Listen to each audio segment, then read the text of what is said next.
오늘은 만물이 그로 말미암고 그를 위하여 창조되다라는 제목으로 말씀을 나누려고 합니다. 말씀을 함께 보실까요? 그가 우리를 흑암의 권세에서 건져내사 그가 사랑의 아들의 나라로 옮기셨으니 그 아들 안에서 우리가 속량 곧 죄사함을 얻었도다. 말씀을 통해 무엇을 깨닫게 되십니까? 성부, 성자, 성령 하나님의 구원 계획 속에서 성부 하나님의 역할과 성자 하나님이신 우리 구주 예수 그리스도의 역할이 무엇인지 깨닫게 되십니까? 말씀을 자세히 보세요. 13절 말씀에 소개된 그는 누구를 가리킵니까? 이는 성부 하나님을 가리킵니다. 우리 주 예수 그리스도의 아버지를 가리킨다는 거죠. 13절 말씀에 소개된 우리는 누구를 가리킵니까? 1차적으로는 바울과 디모데를, 그리고 골로새에 있는 성도들을, 그리고 골로새에서 사역했던 에바브라를 가리킵니다. 하지만 궁극적으로는 누구를 가리키는 거죠? 모든 시대의 모든 성도들을 가리키는 겁니다. 그렇다면 이 말씀의 의미는 무엇이 되는 겁니까? 성부 하나님께서 스스로의 힘과 능력으로는 결코 흑암의 권세에서 벗어날 수가 없는 악하고 약하고 무능한 우리들을 흑암의 권세에서 건져내사 그의 사랑의 아들의 나라로, 즉 성자 하나님이신 우리 구주 예수 그리스도의 나라로 옮기셨다는 겁니다. 그렇다면 14절 말씀의 의미는 무엇이 되는 걸까요? 그 아들 안에서 우리가 속량 곧 죄사함을 얻었도다. 성부 하나님께서 성자 하나님이신 우리 구주 예수 그리스도 안에서 바울과 디모데가, 또는 골로새에 있는 성도들이, 또는 에바브라가, 또는 모든 시대의 모든 성도가 속량 곧 죄사함을 얻게 하셨다는 거예요. 성부 하나님께서 이와 같이 하나님의 구원 계획을 주관하셨다는 거죠. 성자 하나님이신 우리 구주 예수 그리스도는 성부 하나님의 구원 계획을 따라 그리 행하셨다는 겁니다. 그렇다면 이어지는 말씀을 보세요. 그는 보이지 아니하는 하나님의 형상이시요 모든 피조물보다 먼저 나신 이시니 만물이 그에게서 창조되되 하늘과 땅에서 보이는 것들과 보이지 않는 것들과 혹은 왕권들이나 주권들이나 통치자들이나 권세들이나 만물이 다 그로 말미암고 그를 위하여 창조되었고, 또한 그가 만물보다 먼저 계시고 만물이 그 안에 함께 섰느니라. 말씀을 통해 무엇을 깨닫게 되십니까? 15절부터 17절 말씀은 성자 하나님이신 우리 구주 예수 그리스도를 직접적으로 소개하고 있다는 것을 깨닫게 되십니까? 한 절씩 살펴보겠습니다. 우선 15절 말씀을 볼까요? 그는 보이지 않은 하나님의 형상이시요 모든 피조물보다 먼저 나신 이시니. 말씀에 소개된 그는 누구를 가리키는 거죠? 성자 하나님이신 우리 구주 예수 그리스도를 가리키는 겁니다.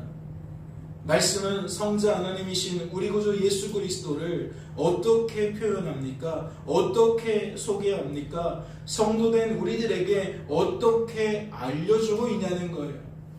보이지 아니하는 하나님의 형상으로 소개하고 있습니다. 예수님을 보이지 아니하는 하나님의 형상으로 우리에게 알려주고 있다는 거죠. 이는 무엇을 강조하기 위함일까요? 우리 구주 예수 그리스도는 사람이 아니라 하나님이심을 강조하기 위함입니다. 말씀을 보실까요? 예수께서 빌립보 가이사랴 지방에 이르러 제자들에게 물어 이르시되 사람들이 인자를 누구라 하느냐? 이르되 더러는 세례 요한, 더러는 엘리야, 어떤 이는 예레미야나 선지자 중에 하나라 하나이다. 이르시되 너희는 나를 누구라 하느냐? 시몬 베드로가 대답하여 이르되 주는 그리스도시요 살아계신 하나님의 아들이시니이다. 예수께서 대답하여 이르시되 바요나 시몬아 네가 복이 있도다. 이를 내게 알게 한 이는 혈육이 아니요 하늘에 계신 내 아버지시니라. 말씀을 통해 무엇을 깨닫게 되십니까? 사람들이 예수님을 어떠한 존재로 인식하고 있는지 깨닫게 되십니까? 말씀을 보세요. 사람들은 예수님을 어떠한 존재로 인식하고 있습니까? 예수님을 사람으로 인식하고 있습니다. 나와 동일한 사람으로 여기고 있다는 거예요. 다만 어떠한 사람으로 여기고 있는 겁니까? 나와는 달리 특별한 존재로 여기고 있는 거예요. 나와는 비교가 되지 않는 너무나도 큰 사람, 너무나도 위대한 사람, 그렇게 여기고 있다는 거죠. 그렇다면 이것은 무엇을 방증하는 겁니까? 사람들은 하나님이신 예수님을 하나님으로 인식하지 못하고 있다는 것을 방증하는 거예요. 이는 누구도 예외가 아니었습니까? 예수님의 제자들도 예외가 아니었습니다. 그들은 무언가 특별할 것 같잖아요. 그들은 무언가 남들이 몰라도 그들만은 알 것 같잖아요. 그런데 말씀을 보니까 제자들도 아니에요. 제자들도 예수님을 제대로 인식하지 못하고 있어요. 말씀을 보세요. 너희는 나를 누구라 하느냐? 여기서 말하는 너희가 누구죠? 예수님의 12 제자들이에요. 그런데 예수님의 제자들이 말을 못하는 거예요. 말을 못한다는 건 사람들이 했던 그 말에 그들 역시 동조하고 있다는 거죠. 그런데 어떤 일이 벌어집니까? 12 제자 중에 오직 시몬 베드로가 하나님을 달리 인식하고 있습니다. 예수님을 달리 인식하고 있어요. 어떻게 표현하고 있죠? 주는 그리스도시요 살아계신 하나님의 아들이십니다 라고 표현하고 있어요. 그 많은 사람들이 예수님의 기적을 맛보고 예수님의 그 능력을 경험하고 예수님의 그 말씀에 귀를 기울였는데 예수님을 제대로 인식하고 있는 것은 아무도 없는 거예요. 오직 유일하게 베드로 한 사람이었던 거예요. 그런데 이어지는 말씀을 보세요. 이 말씀이 의미하는 바가 무엇일까요? 예수께서 대답하여 이르시되 바요나 시몬아 내가 복이 있도다. 이를 내게 알게 한 이는 혈육이 아니요 하늘에 계신 내 아버지시니라. 이 말씀의 의미를 잘 살펴보면 베드로가 예수님을 그렇게 인식할 수 있었던 것은 그의 순수한 인식이 아니라 하나님 때문에 그가 그러한 생각과 감정과 의지를 품게 된 결과로 우리는 알 수가 있는 거예요. 이런 얘기죠. 하나님께서 그에게 이와 같이 깨닫게 하셨다. 이와 같이 믿어지게 만드셨다. 그래서 베드로는 다른 사람들과 다르게 다른 제자들과 다르게 주는 그리스도시요 살아계신 하나님의 아들이십니다 라고 말하게 되었다라는 거죠. 이러한 인식은 애당초 그의 것이 아니었다라는 거예요. 예수님께로부터 너희는 나를 누구라고 하느냐라는 질문을 받게 된 그 순간 성령 하나님의 역사를 통해 그와 같이 깨달아지고 그와 같이 믿어졌기 때문에 원래는 그렇게 말할 수 없는데 하나님의 도우심을 힘입고 그렇게 말하게 되었다. 지금 17절 말씀의 의도를 보면 우리는 그러하다라는 것을 알 수 있다는 거죠. 다른 곳의 말씀도 한번 상고해 볼까요? 과연 그러한지 한번 살펴보자고요. 요한복음 12장을 보니까 예수께서 외쳐 이르시되 나를 믿는 자는 나를 믿는 것이 아니요 나를 보내신 이를 믿는 것이며 나를 보는 자는 나를 보내신 이를 보는 것이니라 라고 되어 있어요. 예수님께서 사람들에게 이와 같이 말씀하신 이유가 무엇일까요? 나를 믿는 것이 아니다. 너희는 나를 보내신 이를 믿는 것이다. 나를 보는 것이 아니다. 나를 보내신 하나님을 너희들이 보는 것이다. 이는 사람들이 예수님을 주님으로 그리스도로 하나님의 아들로 인식하지 못하고 있었기 때문인 줄로 압니다. 그러니까 사람들에게 그러한 인식을 예수님이 심어주고 있다는 거죠. 내가 곧 주님이다. 내가 곧 그리스도다. 내가 곧 하나님의 아들이다. 라고 그들에게 알려주고 있다는 거예요. 이어지는 말씀도 볼까요? 내가 내 자의로 말한 것이 아니요 나를 보내신 아버지께서 내가 말할 것과 이를 것을 친히 명령하여 주셨으니 나는 그의 명령이 영생인 줄 아노라. 그러므로 내가 이르는 것은 내 아버지께서 내게 말씀하신 그대로니라 하시니라. 예수님께서 사람들에게 이와 같이 말씀하신 까닭이 무엇이죠? 이 또한 사람들이 성부, 성자, 성령 하나님의 구원 계획이 무엇인지 제대로 인식하지 못하고 있었기 때문에 그래요.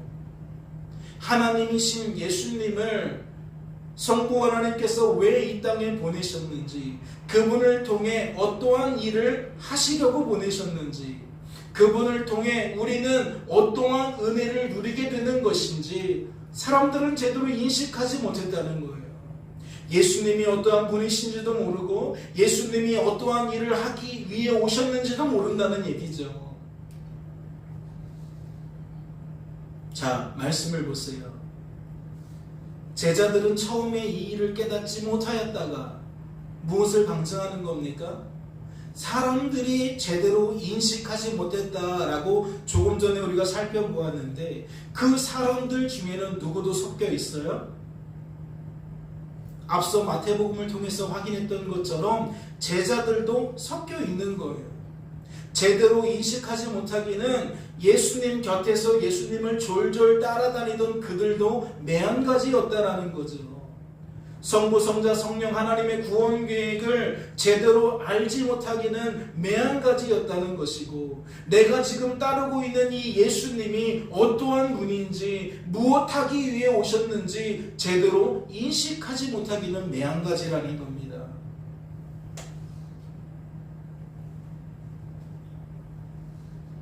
제자들은요, 언제 제대로 인식할 수 있었을까요?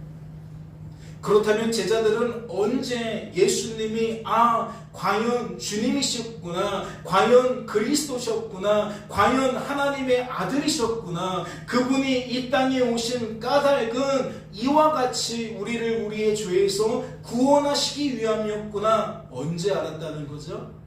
말씀은 이렇게 표현한 겁니다. 예수께서 영광을 얻으신 후에야 제자들이 예수에 대하여 기록된 것임과 사람들이 예수께 이같이 한 것임이 생각났더라.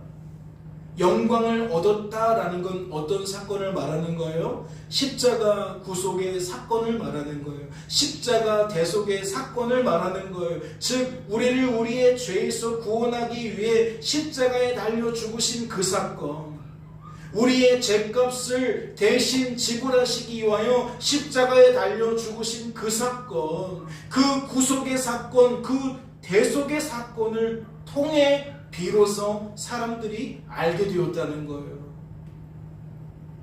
예수님이 부활하신 다음에 제자들을 찾아오셔서 부활하신 예수님을 친히 보여주셨을 때에 그들이 예수님을 보고 드디어 뭐하게 되었다? 제대로 예수님이 누구인지 알게 되었다. 그분이 왜 십자가에 달려 돌아가실 수밖에 없었는지 알게 되었다. 지금 이 이야기를 하고 있는 거라는 거죠. 그렇다면 요한복음 12장 16절 말씀에는 누구도 포함되는 걸까요?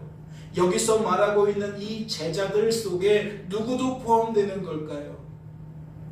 마태복음에서 주는 그리스도시요 살아계신 하나님의 아들이십니다 라고 유일하게 고백할 수 있었던 그 베드로도 포함되는 거예요. 그러면 마태복음과 요한복음을 통해 우리는 무엇을 알 수 있는 거죠? 베드로가 그러한 인식을 계속 하고 있었던 것이 아니라 앞서 설명을 드린 것처럼 올해는 그렇게 인식하지 않았는데 질문을 받는 순간 성부 하나님께서 성령 하나님을 통해 그와 같이 깨달아지게 하시고 믿어지게 하시니까 그의 입술로 그와 같은 고백을 낼 수 있었던 것이구나. 즉 그것은 그의 작품이 아니라 그와 함께 하시는 하나님의 작품이었구나 라는 것을 우리가 알 수 있는 거죠. 그렇다면 다시 본문 말씀으로 돌아와서 생각해 보겠습니다. 예수님은 보이지 아니하는 하나님의 형상이라고 말씀을 지금 선포하고 있어요. 선언하고 있어요. 그렇다면 우리는 무엇을 생각해 보아야 하죠? 왜 이 말씀이 골로새에 있는 성도들을 향해 선포되었을까, 선언되었을까를 생각해 볼 수 있어야죠. 이런 무엇을 나타내기 위함입니까? 골로새에 있는 성도들도 베드로와 다르지 않다는 것을 나타내는 거예요. 무슨 의미죠? 자, 4절 말씀을 보니까 골로새에 있는 성도들을 어떻게 표현하고 있습니까? 그리스도 예수 안에 있는 사람들로 표현하고 있어요. 믿음 있는 사람들로 표현하고 있어요. 사랑하는 사람들로 표현하고 있어요. 무엇을 의미하는 거죠? 그들은 에바브로를 통해 복음을 듣게 되었을 때에 복음을 믿었다는 것이고 그 결과로 복음의 열매를 삶 속에서 맺게 되었던 사람들이라는 거예요. 그런데 그들 역시 베드로처럼 얼마든지 무엇할 수 있다? 복음을 잊어버릴 수 있다. 예수님이 어떠한 분이신지, 예수님이 어떠한 일을 행하셨는지, 왜 행하셨는지, 그 일이 나와 무슨 상관인지 그들도 잊어버릴 수 있다. 또 어떠한 개념이에요? 잊어버리지는 않아도 뭐 할 수 있다? 오해할 수 있다. 착각할 수 있다.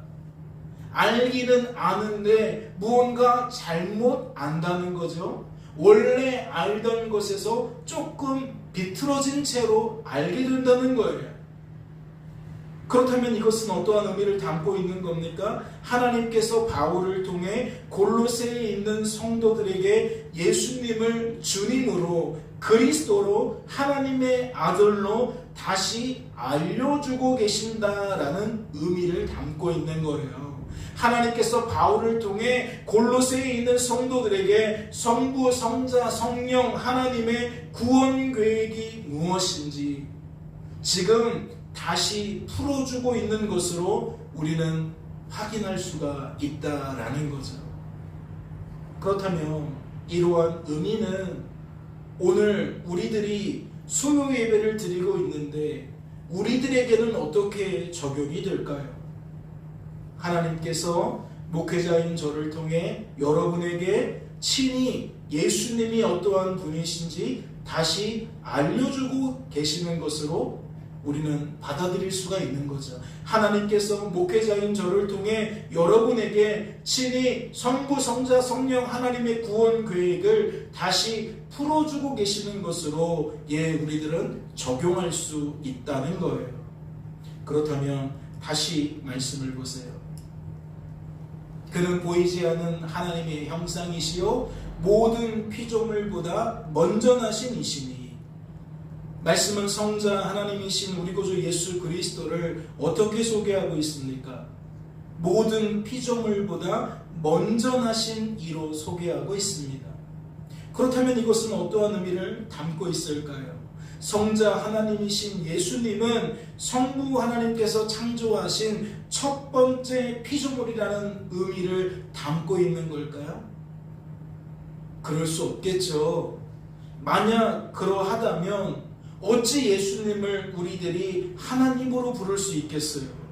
예수님도 우리들처럼 하나님에 의해서 창조되어진 피조물이라면 우리들이 어떻게 예수님을 감히 하나님으로 부를 수 있겠냐는 거예요. 이것은 결코 받아들일 수 없는, 받아들여서는 안 되는 잘못된, 그릇된 생각인 줄로 압니다. 그런데요, 놀랍게도 예수님이 부활하시고 승천하신 다음부터 얼마 지나지 않아 이러한 사람들이 등장하기 시작했다는 거예요. 그러니까 수천 년이죠. 벌써 2000년이 넘었잖아요. 그러니까 그 긴 세월 속에서 이러한 생각을 진실로 받아들이는 사람들이 끊임없이 생겨나고 있다는 거죠.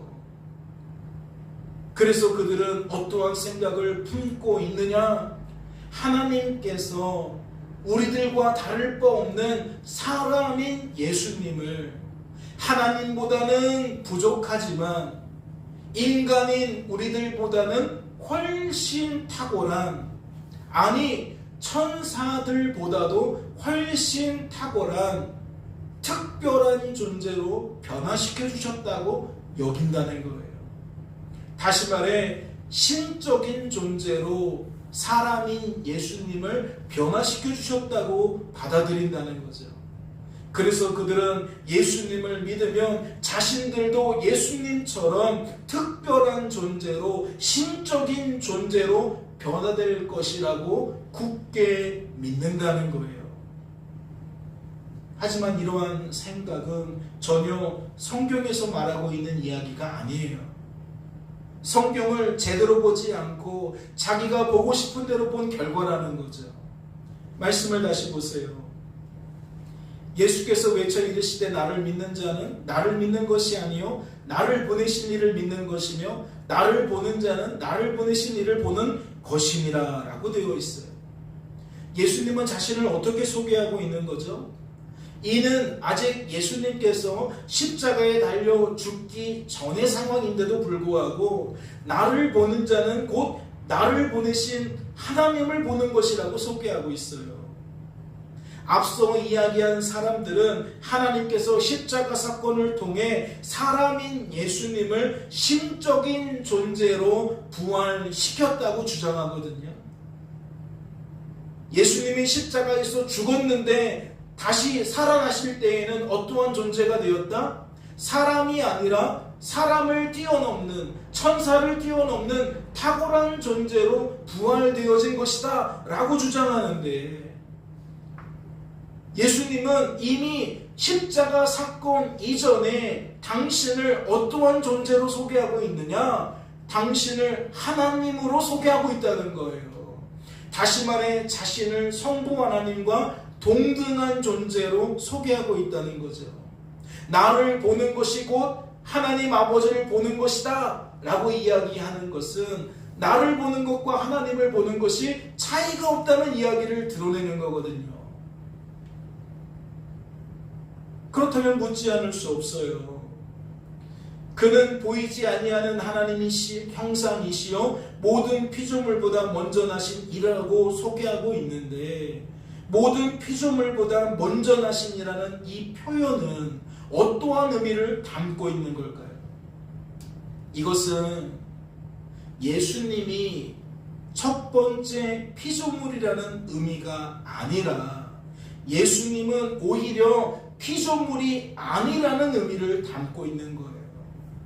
이미 이 시대에도 예수님을 사람으로 하나님께서 만드신 어떠한 피조물에 불과한 존재로 여기는 생각이 만연해지는 그 사상을 꺾어내기 위해서, 하나님은 그것을 바로잡아주기 위해서 잊어버리거나 오해하거나 착각하는 사람들을 다시 한번 복음의 자리로, 바른 자리로, 올곧은 자리로 부르시기 위해서 이와 같이 그는 모든 피조물보다 먼저 나신 자라고 소개했다는 거죠. 이어지는 말씀을 보세요.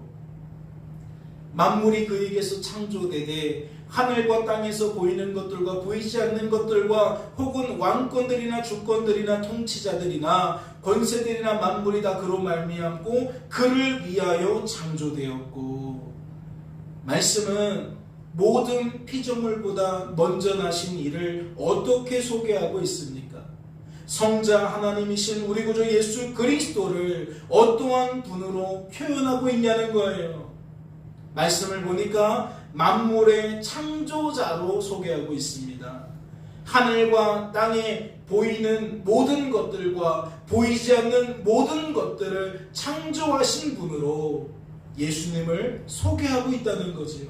다시 말해 예수님을 창조주 하나님으로 소개하고 있다는 거예요. 그렇다면 이것은 무엇을 방증하는 겁니까? 성자 하나님이신 우리 구주 예수 그리스도는 성부 하나님과 만물을 함께 창조하셨다는 이야기가 되는 거예요. 말씀을 다시 보세요. 내가 내 자의로 말한 것이 아니다.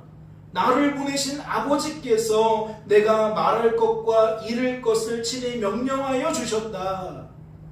내가 이르는 것은 내 아버지께서 내게 말씀하신 그대로다. 뭘 말하고 싶은 거예요?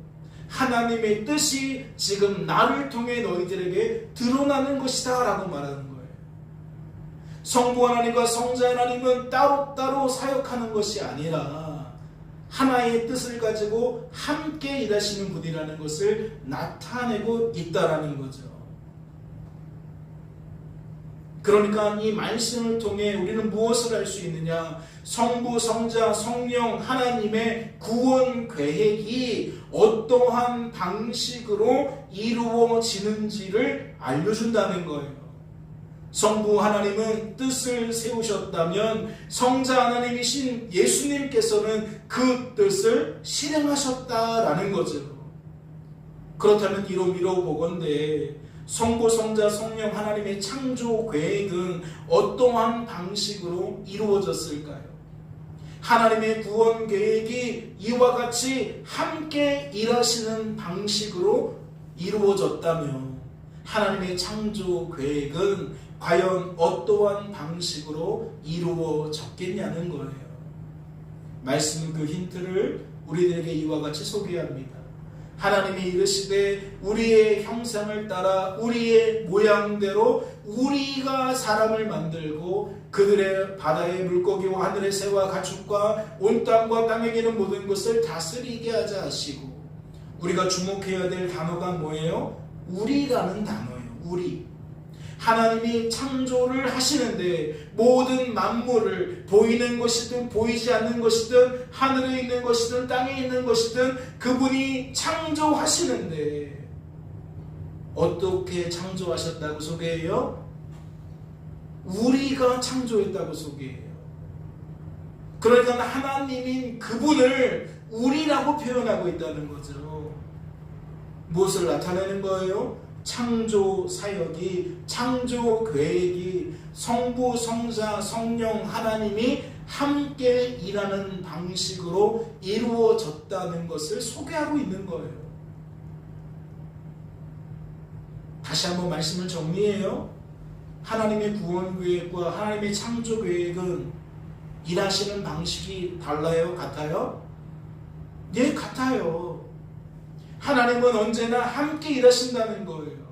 뜻을 세우시고 뜻을 실행하시며 그 이루신 것을 우리에게 베푸시는 우리 하나님의 그 사역은 창조 때나 이 구원의 때나 다를 바가 없다라는 거죠.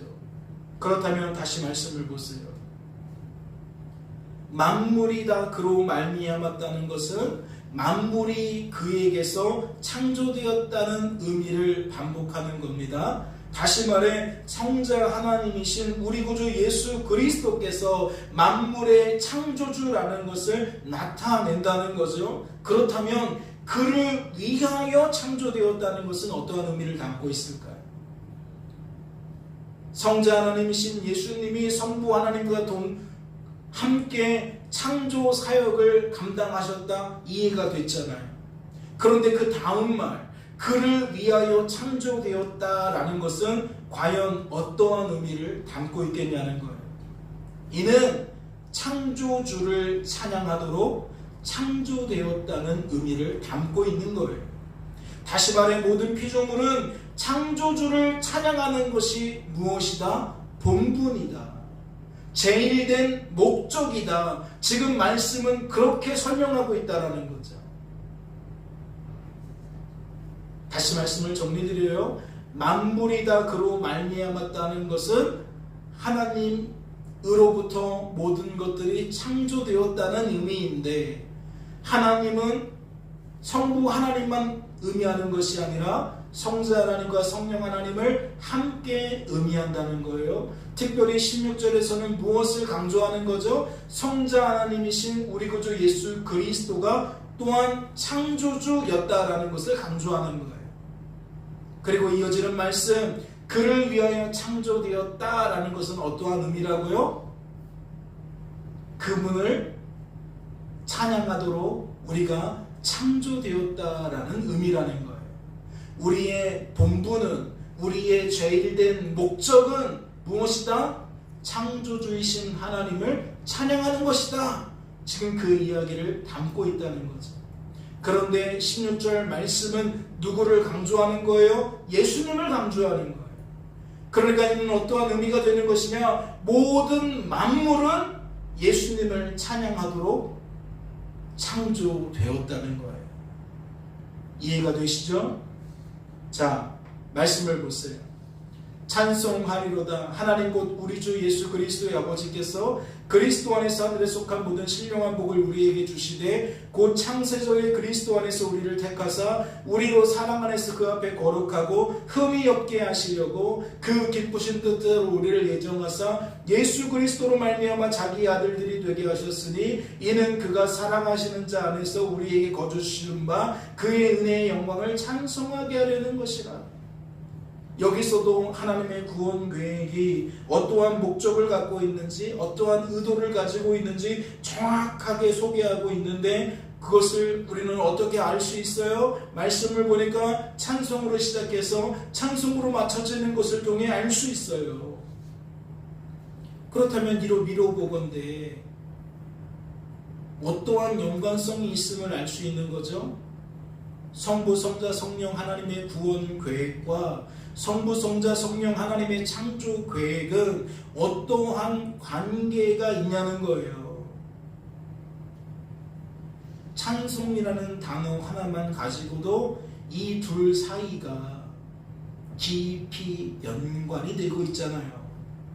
창조의 목적은 창조주를 찬양하게 만들기 위함인데 구원 계획은 또 어떻게 설명이 돼요? 그 하나님을 찬송하게 만들려고 그리하는 것이다 라고 말하고 있어요. 그러면 찬송이라는 주제 아래 창조계획과 구원계획이 하나의 짝을 이루고 있잖아요.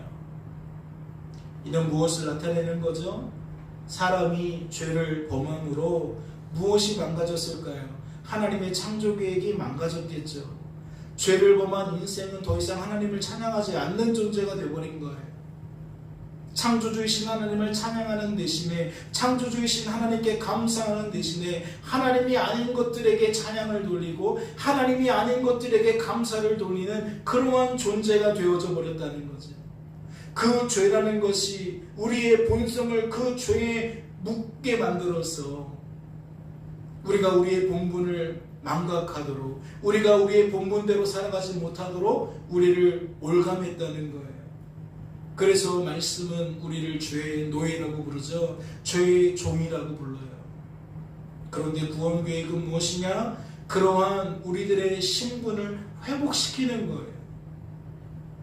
창조주를 향하여 우리가 마땅히 우리의 본분을 따라 찬양할 수 있도록 우리를 우리의 죄에서 건져내시는 것이 바로 하나님의 구원 계획이라는 거죠. 하나님은 이 뜻을 이루기 위하여 하나님이신 예수님을 이 땅에 성육신하게 하셔서 십자가에 달려 돌아가시게 만드셨다는 거예요. 그렇다면 예수 믿는 사람들은 그 속에 성령 하나님이 거하고 있는 모든 인생들은 주어진 삶 속에서 어떠한 열매가 끊임없이 나타날 수밖에 없어요. 하나님 감사합니다. 하나님 때문입니다. 하나님께서 하셨습니다. 라는 하나님을 찬양하는 목소리가 끊어질 수가 없는 거예요. 이전에는 사람을 높이고 사람에게 감사하고 사람을 찬양하는 것이 우리의 일상이었다면 우리 안에 회복이 일어나서 우리가 성령으로 충만케 되어지고 믿음으로 충만케 되어지고 말씀 곧 복음으로 충만케 되어지면 그 입술에 무엇이 가득하다? 하나님, 하나님, 하나님 감사합니다, 감사합니다, 감사합니다. 감사함을 넘치게 하라는 그 말씀이 하나님 때문에 실현이 되어진다는 거예요. 그렇다면 다시 말씀을 보세요. 그를 위하여 창조되었다는 의미가 예수님을 찬양하기 위해 창조되었음을 의미한다며, 성부, 성자, 성령 하나님을 찬양하기 위해 창조되었음을 의미한다며, 성도된 우리들에게 어찌 적용하는 것이 마땅합니까? 지금 우리들에게 어떻게 적용하는 것이 마땅하냐는 거예요. 성도된 우리들이 하나님을 찬양한다는 것은 하나님만 찬양한다는 것이 아니라, 즉 성부 하나님만 찬양한다는 것이 아니라 성자, 성령 하나님도 함께 찬양한다는 의미로 인식이 되어져야 하는 거예요. 우리가 일일이 성부, 성자, 성령을 거론하지 않아도 하나님을 찬양합니다, 하나님이 하셨습니다, 하나님 감사합니다 라고 말했을 때 그 하나님은 성부, 성자, 성령 하나님을 다 포함하고 있는 것으로 우리는 인식해야 한다는 거죠. 그렇다면 말씀을 보세요. 하나님 곧 우리 주 예수 그리스도의 아버지께 감사하노라, 아버지께 감사하게 하시기를 원하노라. 우리는 이 말씀의 의미를 어떻게 여겨야 합니까? 성부 하나님께만 감사해야 된다는 의미로 여겨야 합니까? 성부, 성자, 성령 하나님께 감사해야 한다는 의미로 여겨야 합니까? 예, 후자예요. 하나님 아버지께 감사한다, 아버지께 감사한다 라고 표현되어져 있지만 이 말 속에는 어떠한 의미가 담겨있다? 성부, 성자, 성령 하나님께 감사한다라는 의미가 담겨있다.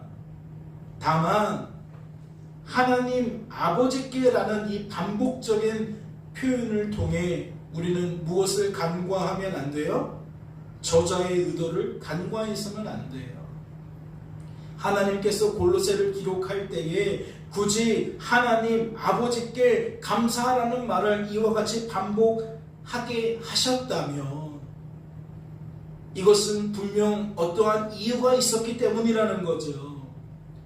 적어도 골로새를 읽을 때에는 골로새서를 통해서 우리가 깨달아야 되는 것은 무엇이냐? 성부, 성자, 성령 하나님께 감사하는 것이지만 특별히 성부 하나님께 우리들은 더욱 감사해야 된다라는 의미로 받아들일 수 있어야 한다는 거죠. 왜요? 의도가 담겨 있을 테니 그 의도를 무시해서는 안 된다는 거예요. 다만 아까도 말씀을 드렸지만 항상 그렇게 적용해야 된다는 것이 아니죠. 모든 말씀에, 모든 상황에 그렇게 적용해야 한다는 것이 아니에요. 적어도 이 본문 속에서는 우리들이 그렇게 적용할 수가 있어야 한다는 거죠. 하나님은 감사를 담고 있는 수많은 말씀 중에 골로새서를 가지고 우리에게 하나님께 감사하는 법을 알려주고 계세요. 그러니 적어도 2024년 11월 중에는 우리가 그와 같은 마음으로 하나님께 감사할 수 있어야겠죠. 성부, 성자, 성령 하나님께 다 감사하지만 특별히 성부 하나님께 더욱 그리할 수 있어야 한다라는 이야기입니다. 적어도 골로새서를 통해서 우리가 감사를 배우고 있기 때문에 우리들은 그리 배우게 하신 하나님의 의도, 목적을 따라서 그렇게 반응할 수 있어야 한다는 거죠. 사랑하는 성도 여러분, 감사함을 넘치게 하실 하나님을 기대하십니까? 우리의 생각을 자꾸만 넓혀주시는 이유가 있잖아요. 우리가 우리의 삶을 다시 조명하게 만드시는 이유가 있잖아요. 하나님의 그 의도를 따라, 하나님의 그 신실한 일하심을 따라 남은 한 주간의 삶 속에서도 감사함을 더욱 넘치게 하시는 저와 여러분 될 수 있기를 주님의 이름으로 소망합니다. 잠시 기도합니다. 하나님 아버지 감사합니다. 어찌 우리들이 스스로 죄를 이기겠습니까? 사람 찬양, 사람 감사 어떻게 멈추겠습니까? 우리는 우리의 본성을 거스를 수 없기에 여전히 우리의 입술에 내가라는 말을, 누군가라는 말을, 당신이라는 말을 달고 살 수밖에 없습니다. 다시 말해 하나님이 아닌 것을 향하여 집중하며 그를 찬양하고 그에게 감사로 우리가 영광을 돌리는 것을 우리 스스로는 멈출 수가 없다는 겁니다. 주님, 우리를 불쌍히 여겨 주셔서